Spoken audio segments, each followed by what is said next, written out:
હાલો friends, આજે આપણે બનાવીશું પોચા પોચા રૂચા મેથીના ગોટા. તો બનાવવાનું શરૂ કરીએ. મેથીના ગોટા બનાવવામાં તો એટલી મેથી આપણે લીધી છે. અત્યારે તો શિયાળો સિઝન હાલે છે એટલે મેથી તો તાજી ખૂબ સરસ આવે છે. તો આપણે મેથીને આપણે ગોટા બનાવવાના છે તો આપણે આ રીતે ફૂલ ફૂલ બધા વીણી લેવાના છે. પાન ડાળખીને આપણે લેવાની નથી. આ રીતે તો મેથીના પાન આપણે બધા વીણી લીધા છે. તો આપણે સાફ પાણીમાં ધોઈ લેવાના છે બરાબર. આ રીતે આપણે ધોઈ નાખવાના છે. નીતરવા માટે મૂકી દેવાની છે ભાજીને.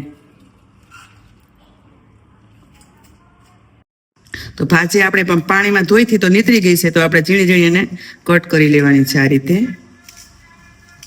તો આપણે ગોટાનો મસાલો કરવાનો છે. તો ધાણા લીધા છે થોડાક, તો આપણે એને ખાંડી લેવાના છે અધકચરા, અને થોડાક મરી લીધા છે, બે સાથે આપણે ખાંડી લેવાનું છે. એને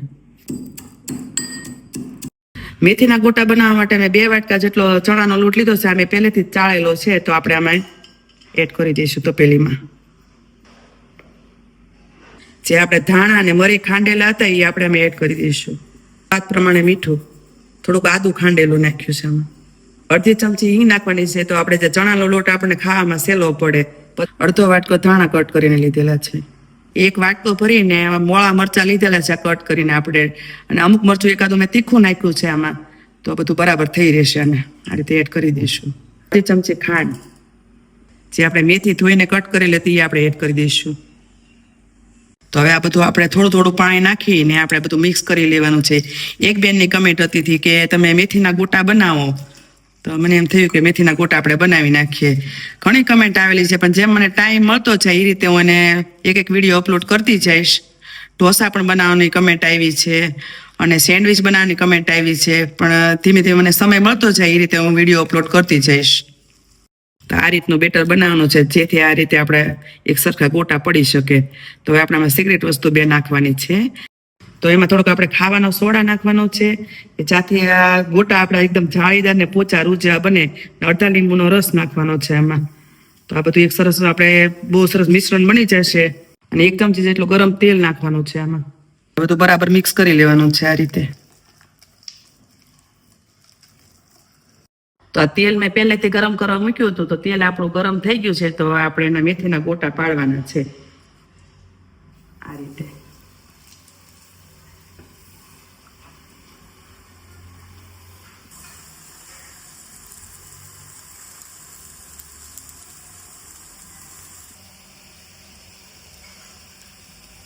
આ રીતે હળવા હાથે ધીમે ધીમે મૂકતા જવાના છે. એક સરખા બધા પડશે પછી આપણે એને ધીમે ધીમે ફેરવવાના છે.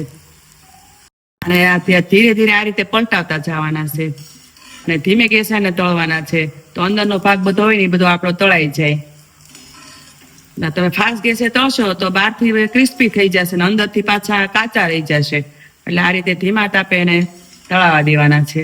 તમે જોઈ શકો છો કેટલા સરસ બની ગયા છે આ રીતે. બન્યા છે ને સુપર ટેસ્ટી. આ મેથીના ગોટા શિયાળામાં ખાવાની ખૂબ મજા આવે છે, ગરમા ગરમ. અત્યારે તો સિઝન હાલે છે એટલે ઠંડીમાં તો બહુ મજા આવે બધી ખાવાની. તમે પણ બનાવજો. ને વિડીયો જોતા જોતા તમને ટાઈમ નો રહેતો હોય, ભૂલી જતા હો, તો સબસ્ક્રાઇબ કરી દેજો. તો મેથીના ગોટા બનીને આપણા રેડી છે. બન્યા છે ને પોચા રૂ જેવા, એકદમ સોફ્ટ ને જાળીદાર. તમને આ મેથીના ગોટાનો વિડીયો જોવો ગમ્યો હોય તો લાઈક કરો, શેર કરો અને સબસ્ક્રાઇબ કરજો.